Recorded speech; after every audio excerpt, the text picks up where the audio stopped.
Have you ever had to do a presentation and you remember that rule that anytime anyone does a demo, something's going to go wrong? I forgot my clicker. I already have an excuse. I'll be right back.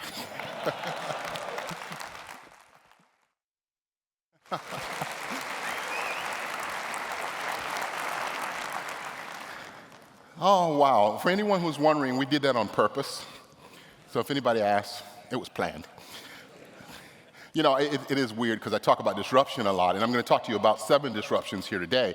But it's kind of like when the unexpected happens, you either have a WTF moment or you roll with the punches and, just flow through it.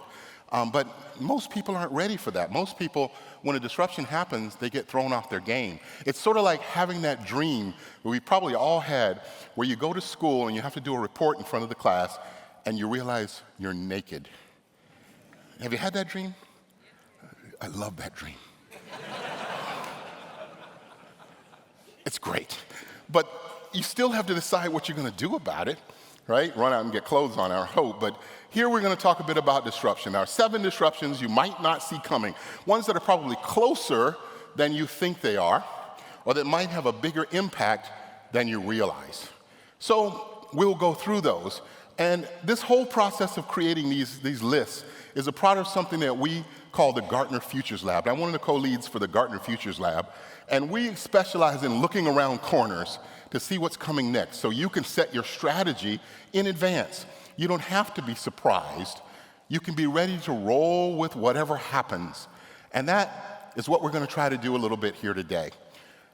We frame the question as a what if.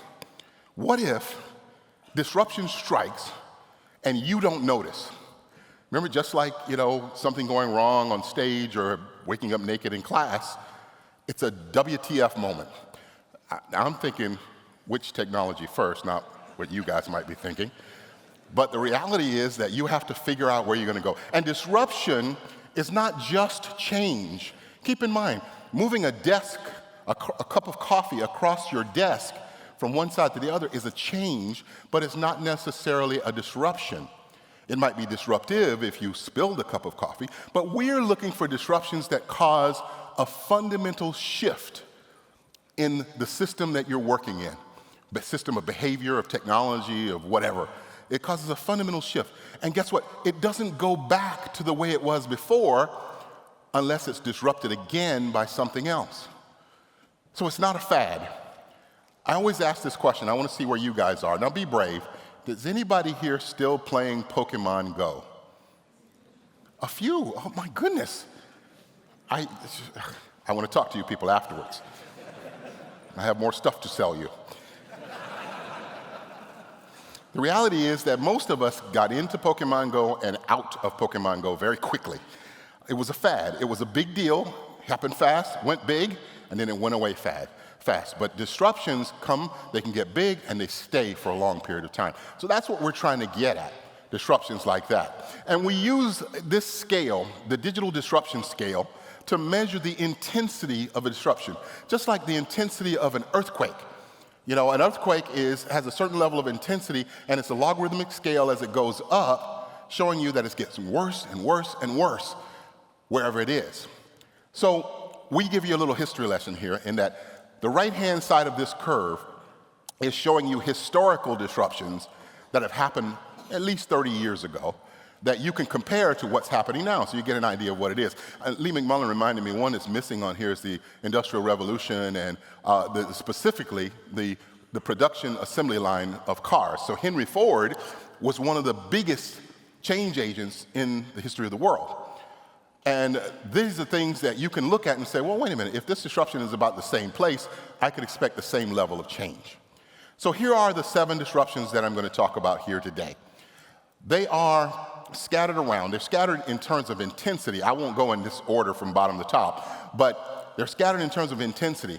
And there's a 7 disruptions on here plus 1 more. Can you guess what the plus 1 is? Generative AI. Now, if you're not sick of hearing that phrase by now, something must be wrong with you. This is the year everything changed. Nothing matters anymore if you're not talking about generative AI. Well, that's not true. But the reality is that we have to take into account generative AI in everything we do, because it's a powerful, transformative technology today. And over the next 5 years, it could reach revolutionary scale, which is hard to do. Few things ever meet that bar of revolutionizing the world. Most of them are down at the bottom, enhancing markets, where you add some new feature to a market. Put a catalytic converter on a car, that's enhancing a market. You might extend the market by adding new capabilities. You might add hybrid cars to your fleet. You might transform the market and go for full electric cars, or reinvent the market and start thinking about shared riding instead of ownership of cars. But revolutionizing the world would mean we're all flying around with jetpacks. We were promised jetpacks when I was a kid. Why don't we have them yet? I'm upset about this because they promised floating cities, underwater bubble cities, and jetpacks. Those were 3 things that I wanted. I got none of them. Instead, I got Twitter, now X. Oh, well. We have these things that rise up the scale, and we're going to talk about where these things are now and where they will be. Now, disruption, as I said, is fundamental shift and fundamental change, not just fad. So let's talk for a moment about generative AI, and then we'll leave it behind until it comes back. Generative AI is different from all other previous innovations we've ever seen. And yes, I did say all other innovations. The reason why is because it is something that for the first time in human existence could change the nature of what it means to be human. Now that sounds like hyperbole. Hyperbole, it may be. It's philosophical, absolutely. Because I'm not worried about whether it's going to replace human beings. What I'm worried about is what it will do to us right now that we are not prepared for. I'm worried about how it changes our ability to produce products and services and be competitive in our own markets. If we can't figure that out, we're in real trouble. People tell me all the time, businesses want to know about generative AI, but the use cases are still not understood. The risks are still not understood. That's why you need to be talking to us. That's why you're here. And that's why our conference is about AI. Because if you don't figure that out quickly, you're going to be in a bit of trouble. So generative AI can set goals. It can follow those goals and figure out how to solve for those goals without you telling it what to do. It is different in terms of cost. It's very expensive to run. It's different in terms of learning. It can learn as it goes. And it is different in terms of scale across everything we do and the scope of everything we do. So it's different than anything else that's come along. But there are other things that we should think about. And we'll talk about them. I'll bring generative AI back into the conversation, but let's move into some of the others. So the first disruption, what if geomagnetic storms knocked out your internet access? How often do you think about geomagnetic storms or coronal mass emissions? I don't want to say that phrase again, it sounds naughty. But the notion of solar flares is something that we should be thinking about. Because if, in fact, geomagnetic storms were to interrupt your internet access, it probably means we as a species are in trouble. And the reason we say that is because solar flares can cause all sorts of other disruptions, secondary disruptions. It's like a rock falling into a lake. There's a big splash. The splash goes away quickly, but the ripples radiate across the entire lake. They last a long time. They might change the shoreline. They might swamp a boat. They might swamp your house. So the idea of geomagnetic storms starts with solar flares, but it doesn't end there. So we asked that question because we're saying, all right, what could it do? Well, in 1989, Hydro-Quebec in Canada, anyone here live in Canada? Any Canadians in the audience? No Canadians? There's Americans, but no Canadians. That's weird. But in Canada, they had this hit, and it shut down Hydro-Quebec for quite a period of time. It affected some U.S. northern cities as well. And these kind of solar flares can have this effect. Now, people will say, well, how big can it get? Well, the biggest solar flare that we can identify from looking at tree trunks and analyzing their growth patterns and so forth, and looking at carbon dating, was about 14,300 years ago. And it was massive. If we had had that happen now, it would have knocked out some $2 trillion worth of infrastructure, which might not have come back online for months, if not years. And you might ask this question. The doubter might say, well, if it's such a big disruption, how come we haven't seen one since 1989? We have. In 2012, one of the NASA sun-orbiting satellites was hit by a large solar flare. The Earth was not in line with it, but the satellite was. In 1967, we had a solar flare hit that actually took out a lot of the electrical grid. And in 1859, we had a large solar flare that actually made telegraphs explode, and the paper burst into flames. So we're talking about something that's interesting, and the reason why it's a big deal, we're overdue for another one. It takes a lot for one to hit the Earth, but we haven't had one in a long time that big, so we're overdue. So 1,000 times more powerful than what hit Quebec may be on the way, because solar flares are on the rise. The next peak of solar flare activity, 2025. Now, this may not happen to us for another 100 years, but if it happens, all those low Earth orbit satellites will be destroyed. And that will take down your internet connection. And we know that's the only thing that really matters besides generative AI is internet and our phones. And I see you guys walking around the hallways like this. If you can't do that, you will be upset. The world will be upended. That is disruption.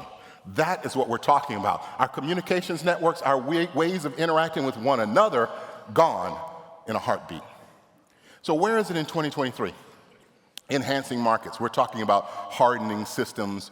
We're talking about the ability to increase the mean time between failure of systems and the impact of electrical discharge in the atmosphere. Because literally, a large solar flare will cause you to see sparks emanated from one person to another.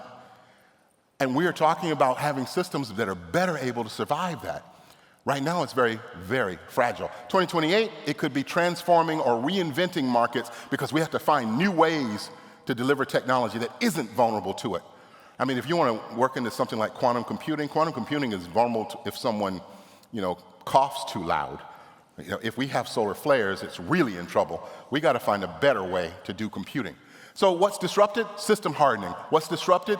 Mean time to failure. Those two things are a big deal, but also the physical location of these systems, the communications networks that we have, and how much we use them. What do you do about it? You should first ask yourself, how much at risk are we to a solar flare? Do we have a list of things that we should be worrying about, working on? Or are we just going to deal with generative AI? Well, no, we can't, because generative AI will be brought down by it to it. And I always say, the safest world that we could have is one without people on it, and now one without AI on it. But then the roaches will mutate in a million years, and there'll be a problem anyway. But we are the reason for all this to happen, and we have to be prepared. So there's one disruption. The second one, AI-driven legacy modernization. Now, I hate to tell you this because I don't want you to get up and rush out of the room and try to get there, but there's a presentation going on right now about AI-driven modernization. And if you could get that topic looked at, you'll find that we're saying that generative AI finally meets legacy systems, and we're able to finally get out of some of the trap that we've been in. The reality is AI can minimize legacy code and minimize the creation of new legacy systems. That should be a goal of everyone here, because legacy is expensive, but it's also critical.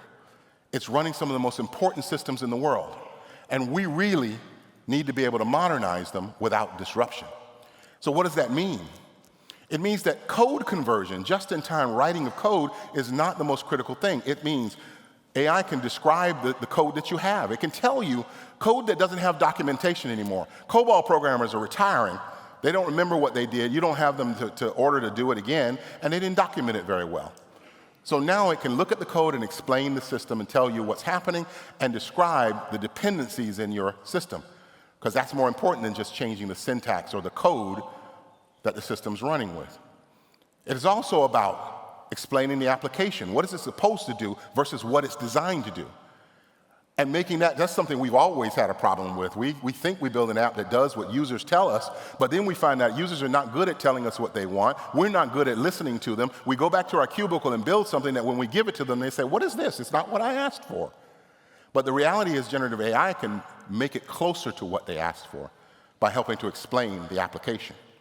Then we get into that, refactoring. How should this be refactored? What modules need to be where? What should move first? Prioritization. We get into what kind of user experience it should have. And generative AI helps with all of these things, so it gets us there just a bit faster. When we think about this, this is already starting to extend markets. We're now seeing products introduced into the market, your Google's Vertex AI, your Microsoft Copilot, your Amazon AWS Bedrock. These are the kinds of technologies, along with GitHub Copilot and OpenAI and Anthropic and all the others, that are coming along to make it easier for developers to modernize their applications. And when that happens, the legacy is less of a burden on us all. By 2028, could be transforming or reinventing markets again, because we might actually change the way we do development, or maybe we stop doing development altogether. You can ask yourself, when you prompt a ChatGPT, is that development? Is that an app? I would say in many ways, I could argue, yes, it is. Because I can tell it to pretend it's a developer, to write code that will do. I saw a guy build the video game Pong. You remember that game with the paddles and the ball bouncing back and forth? He reproduced that using ChatGPT in 60 seconds. Okay, not 60 minutes, not 60 days, not 60 weeks, 60 seconds. Because he wrote a mega prompt that described exactly what the game did. ChatGPT then gave him the code, he compiled it, ran it, and he had the game. So the paradigm is going to shift. It might transform how we think about development and what we develop. Now, I'm talking about Pong here, guys. I'm not talking about your ERP system. I'm not talking about your banking transactional system. I am talking about relatively simple ideas today, but they won't stay simple. And we have to be prepared for that. So the opportunity cost of legacy code goes down. You can get rid of it faster. We don't have to expend so much on it. The developer productivity goes through the roof. We're going to get more for less. Okay, and that can help us do many things that we've put off doing for a long time. What do you do about it? Well, hire and retain code philosophers, not just data scientists or developers. People who have a philosophy about how AI understands what we're asking for, about writing the prompts such that you communicate your intent in the best way. Hire your prompt engineers, develop a prompt management discipline, and you will be better off than before. Number 3, regulated AI. If you work for a regulated industry or you are a government regulator, you know what this is all about. You know that we have to limit the evolution of AI. If we don't limit the evolution of AI, we're going to get into so much trouble. And we don't even have to think about whether it replaces human beings or we all merge with machines. That's all fun beer time conversation. But we do have to worry about what the laws are to protect our IP, what the laws are about who has rights to a creative situation. If I were to make a painting that looked exactly like a Leonardo da Vinci painting, he's not around to argue about who owns it anymore, but if someone did that to your IP and your behavior and your patterns, you are. So we have to have regulation that tells us what to do in those circumstances. And we're saying regulated AI will disrupt many things. It will slow down the adoption pace of AI to some degree. It will speed up the regulator's ability to keep up, because regulators always lag behind technology. That's just a fact of life. But now those regulators are going to have a combinatorial effect on markets, because those regulations will be able to be created, envisioned by AI, created by AI, and vetted by AI. I talked to a wonderful gentleman yesterday who was working with a patent office. And he was worried about people submitting more patents than they can actually review, because generative AI can generate these patent applications very quickly. And he said, what do we do about that? I said, you use generative AI to actually review the patents. So your best weapon against generative AI is generative AI. And you have to be prepared to do that within the regulations of a given company, and you have to understand why it does what it does. So it needs to be explainable, it needs to be responsible, and it needs to be ethical. Bias needs to be reduced. And we need to even recognize when bias is happening. So you need regulated AI. You need us to tell you what to do in certain circumstances, or you have no protections. Liability will become a problem. As we look at this thing, again, they start at the bottom, they rise up over time, enhancing markets, because we're now just thinking about what regulated AI means and what AI will do to help with regulation. But tech providers will go to market based on what they're allowed to do and what they're not allowed to do. Markets will converge based on whether the regulations cross multiple domains. And we'll have a situation for trying to de-risk AI because we can point to the regulations and say, that's why we're not upgrading that system. or that's why we did it the way we did. And the CIO has to look at this thing and start thinking, okay, the impact of regulated AI on us is going to have a certain effect. Where will regulation come in first? Probably in financial services, probably in regulating what we can use it on, regulating what data can be actually trained into a language model. We have to start looking at that, and we have to explore which markets are related to one another and the regulation that controls them. So regulated AI is a good thing. Yes, it's a good thing. I'm convinced now. It's a good thing. And we have to be prepared for it, or it will be prepared for us. Number 4, the golden age of silver workers. That's a wonderful way to say old people. I can say that I'm a silver worker. Well, not silver all the time. But the reality is that we tend to devalue the resource that is elder workers. You know, they have a retirement age. They don't do as much. We need new mindsets and mentalities. They're not as skilled. They're afraid of computers. You know, all those guys. And just retire, go to the beach. The reality is we're giving away one of the best assets we have. And generative AI can actually start a golden age for silver workers. It's not a disadvantage. It's not a restriction. We should be taking advantage of it. So what we're saying here is that the disruption is, what if older workers became more productive than younger ones? Well, actually, that's true in many circumstances. Older workers are already more productive, but longer into their life cycle. Retirement age goes up, the work week goes down, those workers don't have to come to the office, they stay at home and work, they use generative AI to be productive and to understand all new capabilities that they need to learn. We actually believe that certain college degrees will no longer be necessary to get certain jobs because you can hire uneducated people and give them an AI assistant, and they'll be up to speed on that work faster than ever before. Now, I have a son in college, and I'm about to have a daughter in college. That's not good news to me because it's not going to happen before I spend a lot of money. Might be wasted money, but the reality is that we have a need for these workers. We have a need for getting them in the workforce faster and making them valuable. And there's a tech crunch right now, a talent crunch, where we can't find enough workers. So let's keep the ones we have for a longer period of time. Let them have fun. Besides, if we don't, they'll go on vacation and we'll be jealous. Let's keep them working so that they're as miserable as we are. The thing is that these workers are very powerful if we use them right. So their value is greater. They're able to challenge us by keeping us focused on things that a wider range of perspectives actually care about. So where are we? 2023, enhancing markets, as usual. 2028, only extending markets, because mostly we're not going to change. Mostly we're still going to see elder workers as a disadvantage. That's because that's the way we think. You know it's true. Come on, when people get old, come on. My kids once told me, Dad,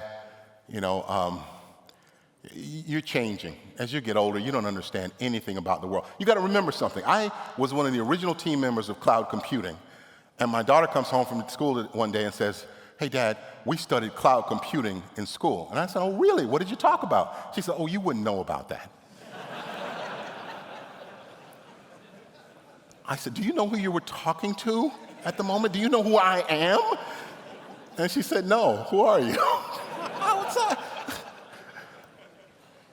I said, "Look me up on the web." So the reality is that she's looking at me and she's going, she comes in and she says, "Dad, you are so old." I said, "What? I'm not too old. It's just your music sucks."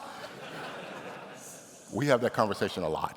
But the reality is that by 2028, we start getting into this world where we're beginning to extend markets to accommodate older workers, changing our processes and our organizational structures to accommodate it. What's disrupted? Talent management. More workers in the workforce means more talent available. Retirement age may go down. The work week may go down. Retirement age goes up, work week goes down, and we may get augmented workers with technology embedded in the brain where the AI talks to you and tell you what to do. Go to the Gartner conference. buy more service, that kind of thing, right? We all love that. So this is a world where we'll take advantage of using those people effectively. The takeaway here is to orient compensation over a longer life cycle of work, right? So spread it out, because you're going to have to take care of these people a lot longer than you might have thought. And also, we're going to have to start thinking about part-time work models. Experiment with what that means. When some people work a longer period, some people work shorter hours, some people are going to do the things we do now. So older workers, very powerful if we want them. Now let's jump to the business, because we believe that laggards in industry, conservative companies, we use that word laggards, we were very worried about this. When Janelle Hill and Mark Carroll came to me with this, they were saying, we don't want to say laggards because it'll make companies think we're insulting them. We don't mean to insult you. If you are a laggard, dinosaur, monolithic company, we're not trying to insult you. We're just trying to say that you actually have an opportunity to jump ahead, because startups are on sale. Startups for sale, massive discounts here. Why? It's because we see that boards are getting greater tolerance for risk and willing to expend money on things that they wouldn't have spent it on, and startups at the same time are having a hard time finding capital to get their next round of funding. It's getting harder and harder to do it.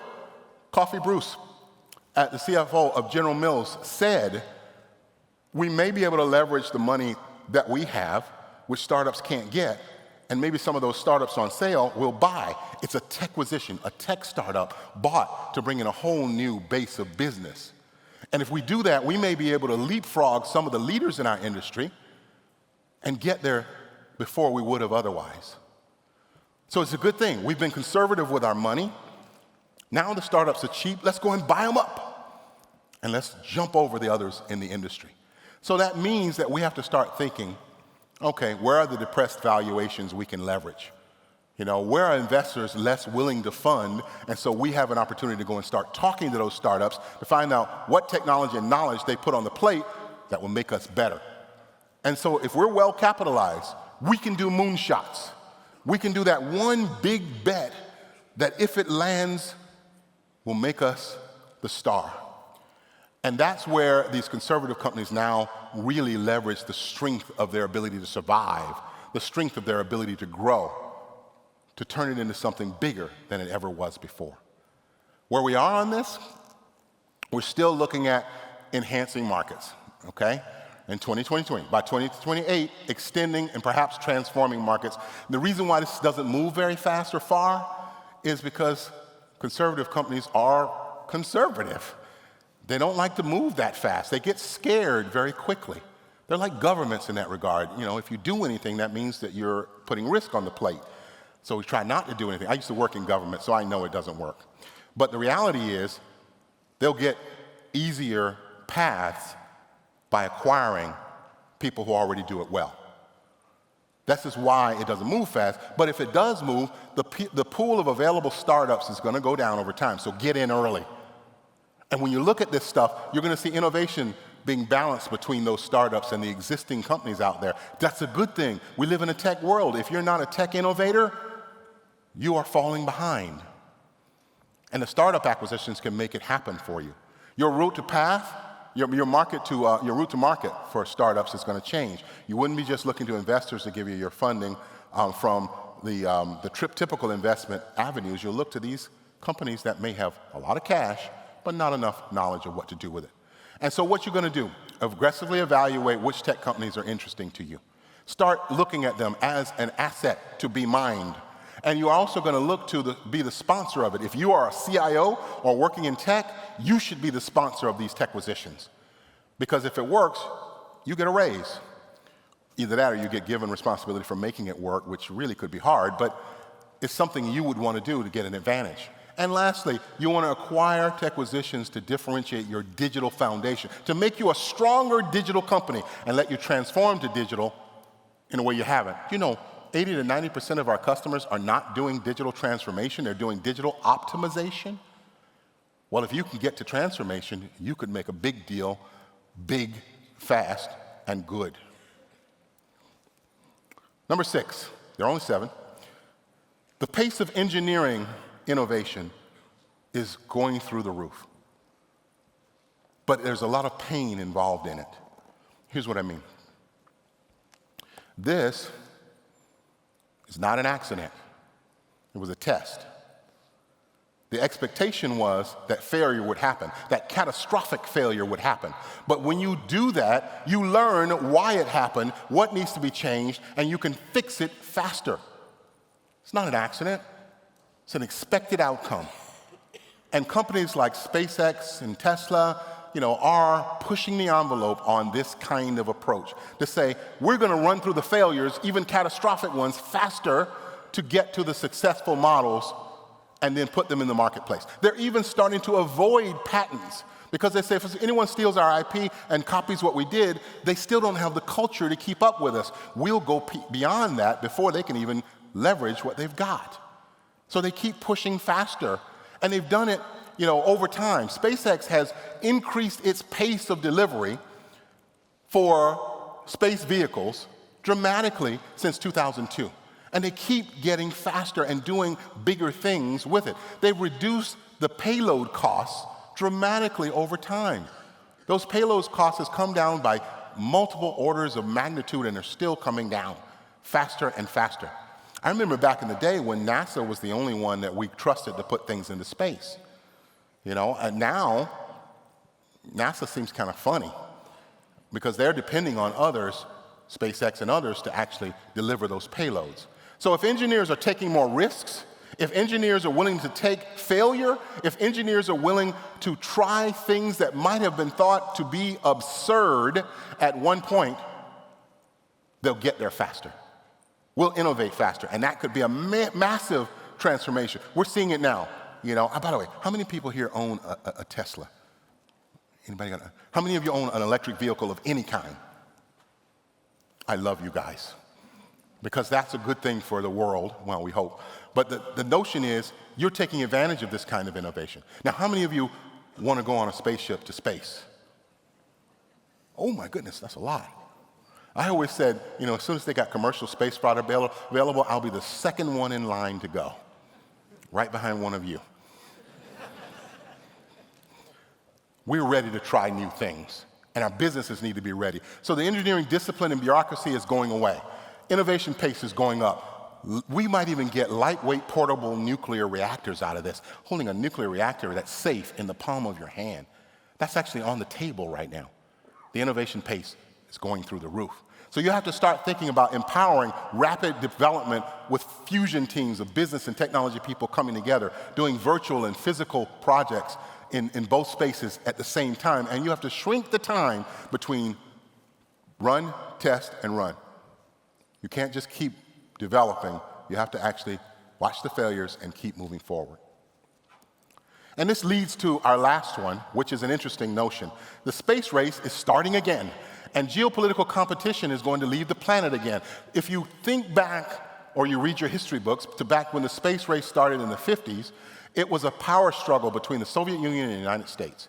And the first to get to space got all the influence. The first to get to the moon got all the influence. It's starting again. Because now, generative AI is improving the resource identification to say a country that might not have been important in space technology becomes important because they have resources that are necessary for space technology, either labor or minerals or some kind of fuel, necessary fuel component.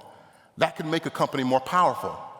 The lower payload costs that I mentioned before are leading to a new space race for satellites. Do you know how busy it is up there with satellites?